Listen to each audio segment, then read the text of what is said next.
शादी कर ले। शादी? क्यों?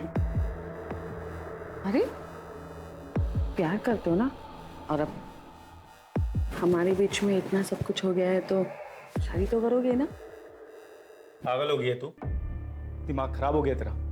और ये शादी की बात कहां से आ गई बीच में? वैसे भी मैं रेडी नहीं हूं इन सब चीजों के लिए अभी। मैं एक ऐसी सिचुएशन में फंस चुका था जिससे निकलना मेरे लिए इम्पॉसिबल था।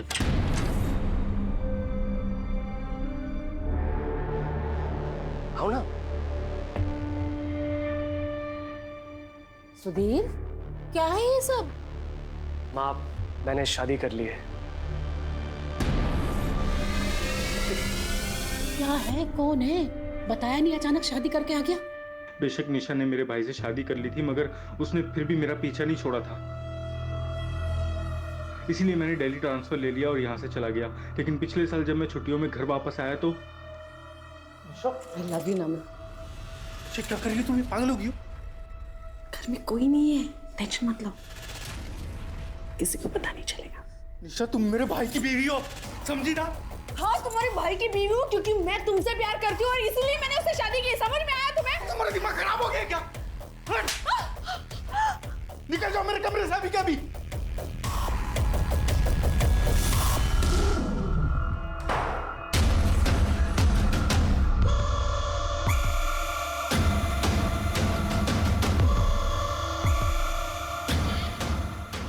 छोड़ूंगी नहीं तुम। छोड़ने देना तुम्हें, छोड़ने देना तुम्हें।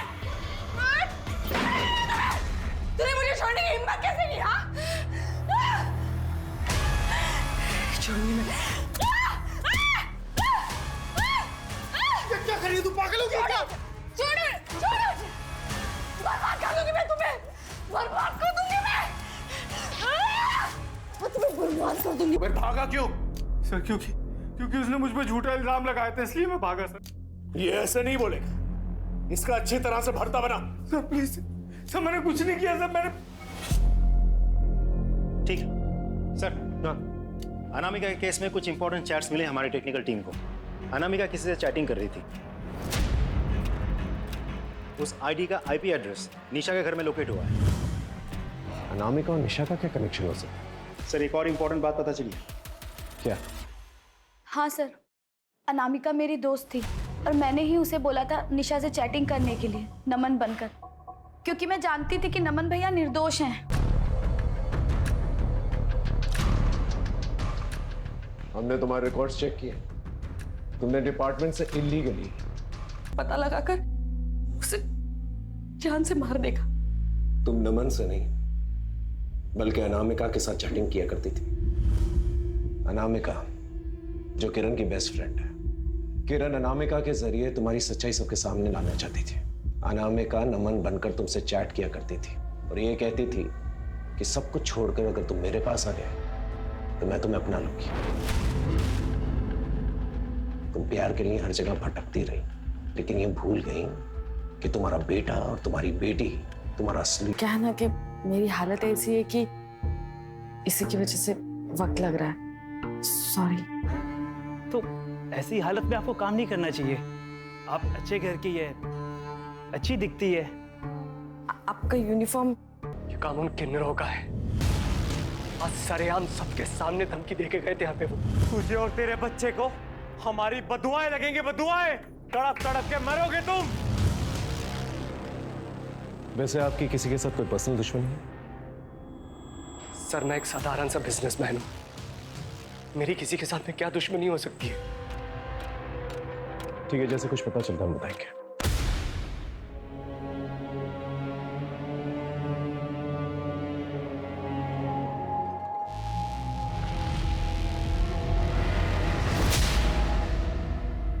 वैसे अंकिता, जिस तरह से बच्चे को मारा गया है, बहुत खून बहने की वजह से उसकी मौत हुई। जहां पर बच्चा हमें मिला है वहां ज्यादा खून नहीं है। इसका मतलब बच्चे को कहीं और मारा गया है और फिर जाकर वहां पर डंप किया गया। कोई हैवान ही ऐसी हरकत कर सकता है।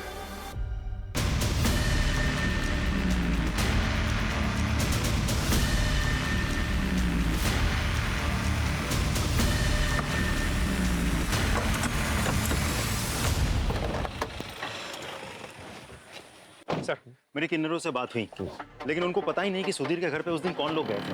वैसे मैंने खबरियों को एक्टिवेट कर दिया है, बहुत जल्द कुछ ना कुछ पता चल जाएगा। सर कुछ इन्फॉर्मेशन देनी थी, वो बेबी जिसका मर्डर हुआ उसके बारे में। बोलो। सर आप लोगों की पोस्टिंग के 1 साल पहले निशा के देवर नमन ने निशा का बुरी तरह से रेप किया था। सर मेरे छोटे भाई नमन ने मेरी वाइफ के साथ में रेप किया है।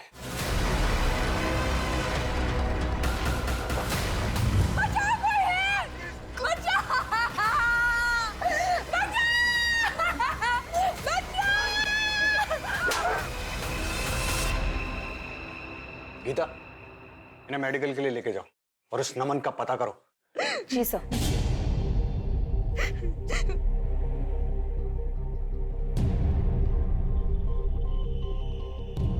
सर निशा के मेडिकल रिपोर्ट्स आ गए हैं।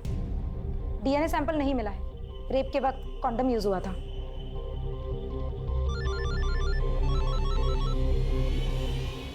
हेलो, क्या? हम अभी पहुंचते हैं। सर नमन का पता चल गया। चलो।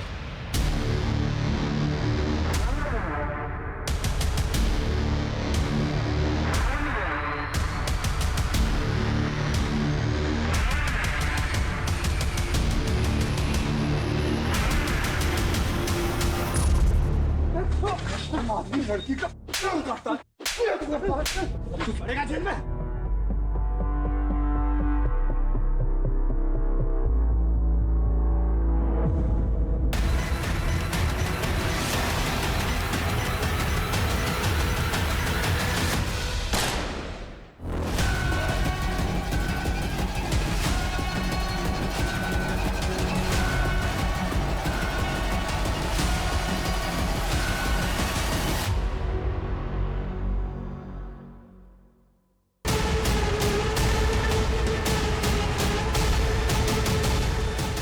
लेकिन नमन फरार हो गया। उसके बाद उदय सर की पोस्टिंग दौलतनगर पुलिस स्टेशन में हो गई थी। ठीक है, थैंक यू। सर कहीं नमन ने ही निशा और सुधीर से बदला लेने के लिए उसके बच्चे का खून तो नहीं कर दिया? लेकिन ये बात घर वालों ने हमसे छुपाई की। इस पीएसआई उदय से बात करके देखते हैं। सर मेरे को फर्क नहीं पड़ता, तू कहीं से भी पैसे लेके आ। मैंने बोला ना मेरे को पैसा चाहिए तो चाहिए।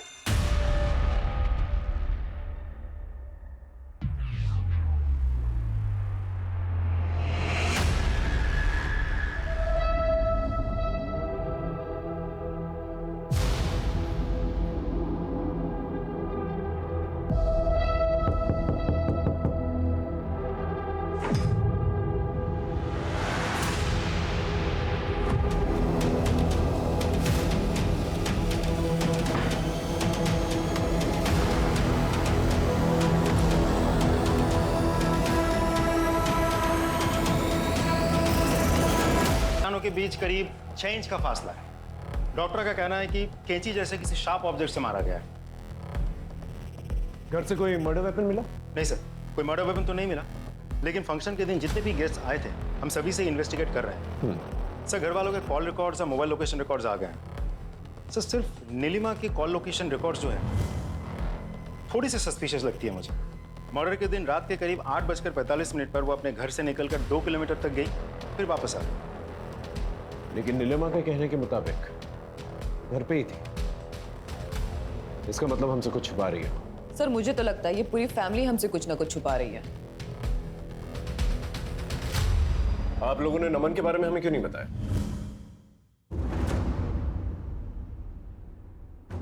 हो सकता है खून उसने किया। अब आप ये इल्जाम भी मेरे बेटे पर डाल दो। पहले ही वो इस मनहूस की वजह से भागा भागा फिर रहा है।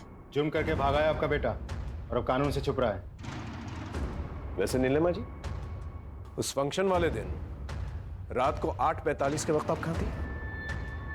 मैं यही घर में ही, और कहाँ। अच्छा, आप घर में थी। आपके मोबाइल लोकेशन के मुताबिक आप घर पे तो नहीं थी? मुझे नहीं पता, मैं घर में ही थी और मैं मेरा फोन गले में टांग के नहीं फिरती हूँ। सर आप ये क्या कर रहे हैं? मेरे बेटे का खून हुआ है और अब मेरी फैमिली पे शक कर रहे हैं। आप जाके ना उन किन्नरों का हड्डियां तोड़िए, सब सच सामने आ जाएगा आपके। देखिए सुधीर जी, फोन तो कोई भी कर सकता है। आपकी भाभी को ये तक नहीं पता कि उस वक्त वो कहाँ थी, और आप सब लोगों ने हमें नमन के बारे में कुछ नहीं बताया। आप पुलिस वाले हर जगह क्यों घुसे चले आते हो? पहले आपका दूसरा वाला ऑफिसर हमारे पीछे पड़ा था और अब ये शंभू की गर्लफ्रेंड है, इसे आपसे कुछ बात करनी है। हाँ बोलो। नमस्ते साहब। साहब, वो फंक्शन वाले दिन सुधीर साहब बहुत गुस्से में थे। क्या रे? कौन है? उन्होंने शंभू को थप्पड़ भी लगाया था और शंभू तो गुस्से में पगला गया था। और हाँ साहब, मैंने शंभू को एक पुलिस वाले से बात करते हुए भी देखा था उस दिन।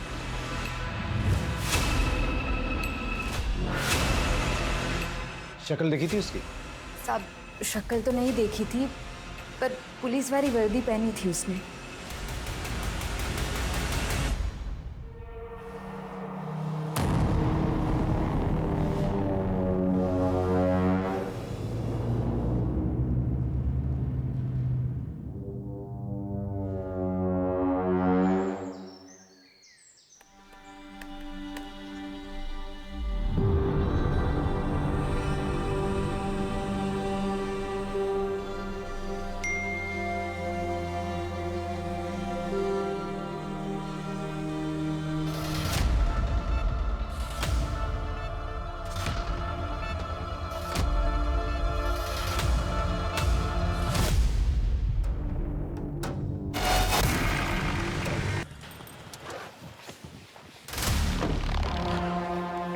सर, मैंने टेलर शॉप में बात की। टेलर का कहना है कि कोई भी पुलिस वाला कभी भी निशा से डायरेक्ट डील नहीं करता था। और सर, ये उदय, वो लगातार निशा के टच में था, दोनों अक्सर मिलते भी थे। मुझे शक हुआ तो मैंने दोनों के मोबाइल लोकेशन रिकॉर्ड्स निकलवाए। दोनों की लोकेशन कई बार एक ही साथ एक ही जगह पर लोकेट हुआ है। एक और बात सर, दोनों की लोकेशन एक ही साथ एक डॉक्टर के क्लिनिक में भी लोकेट हुई है। क्या सर? हाँ सर, ये दोनों आए थे मेरी क्लिनिक में अपने बच्चे का डीएनए टेस्ट कराने के लिए। आप दोनों ने कहा कि आप लोग पति पत्नी हैं, तो फिर आप पैटर्निटी टेस्ट क्यों कराना चाहते हैं? आप बिना सवाल किए टेस्ट नहीं कर सकते क्या? डॉक्टर, इस टेस्ट से बच्चे को कोई प्रॉब्लम नहीं होगी ना? नहीं नहीं, डोंट वरी, ये टेस्ट बिल्कुल ही सेफ है। उदय, अब तक तो तुम्हें पता चल ही गया होगा कि तुम्हें यहाँ क्यों बुलाया गया। खुद ही बोलोगे हम तुमसे बुलवाए? ये देख लो।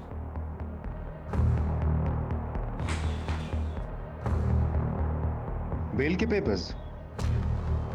तो तुम अपना गुनाह कबूल कर रहे हो? राजीव, मैंने कोई गुनाह नहीं किया, ना ही कोई जबरदस्ती की। मैंने बस प्यार किया था। मुझे पता ही नहीं चला कि कब हम दोनों एक दूसरे के इतने करीब आ गए। अच्छा, एक बात बताओ, तुमने पैटर्निटी टेस्ट क्यों करवाए थे? क्योंकि वो बच्चा मेरा था। इनफैक्ट मैं तो चाहता था कि निशा मेरे साथ ही रहे। मैं साथ रह लेती सर, लेकिन उसकी शर्त थी कि वो गुनगुन को नहीं अपनाएगा, और मैं अपनी बेटी के बिना नहीं रह सकती। तो मतलब फंक्शन वाले दिन तुम वहाँ जरूर गए होंगे, तुम्हारे बेटे का फंक्शन था। राजीव, मैं तुम्हें कितनी बार बता चुका हूँ कि मैं वहाँ नहीं था, और इस बात का अफसोस मुझे आज भी होता है कि अगर मैं वहाँ होता तो मेरा बेटा जिंदा होता।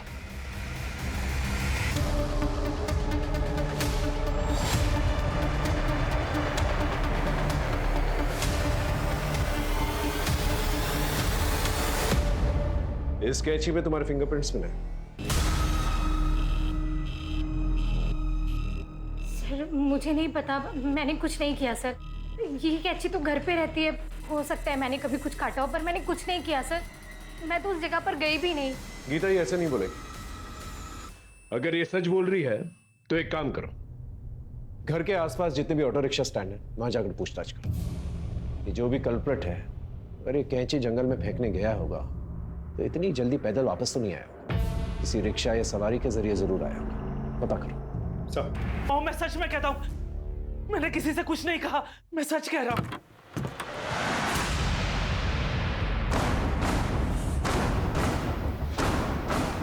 अंकिता, उदय अपने ही डिपार्टमेंट के लोगों से हमें ऐसी उम्मीद नहीं थी।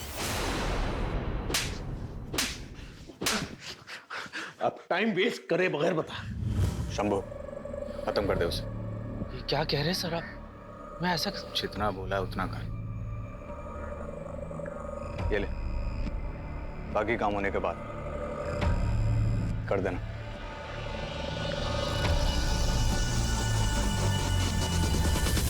6 दिन के मासूम बच्चे को मारने के लिए उदय ने कहा था। नहीं सर, बच्चे को नहीं, गुनगुन को। क्या? हाँ सर, मैंने ही गुनगुन को मारने के लिए शंभू को पैसे दिए थे। उसी गुनगुन की वजह से निशा ने मेरे पास आने से मना कर दिया था। मैंने बहुत समझाया उसे, नहीं मानी। क्या करता मैं, इसीलिए मुझे वहां जाना पड़ा। इसलिए तुमने अपने बेटे को ही मारा? नहीं सर, बेटा था वो मेरा, मैं उसे क्यों मरवाऊंगा? और अनामिका, उसे क्यों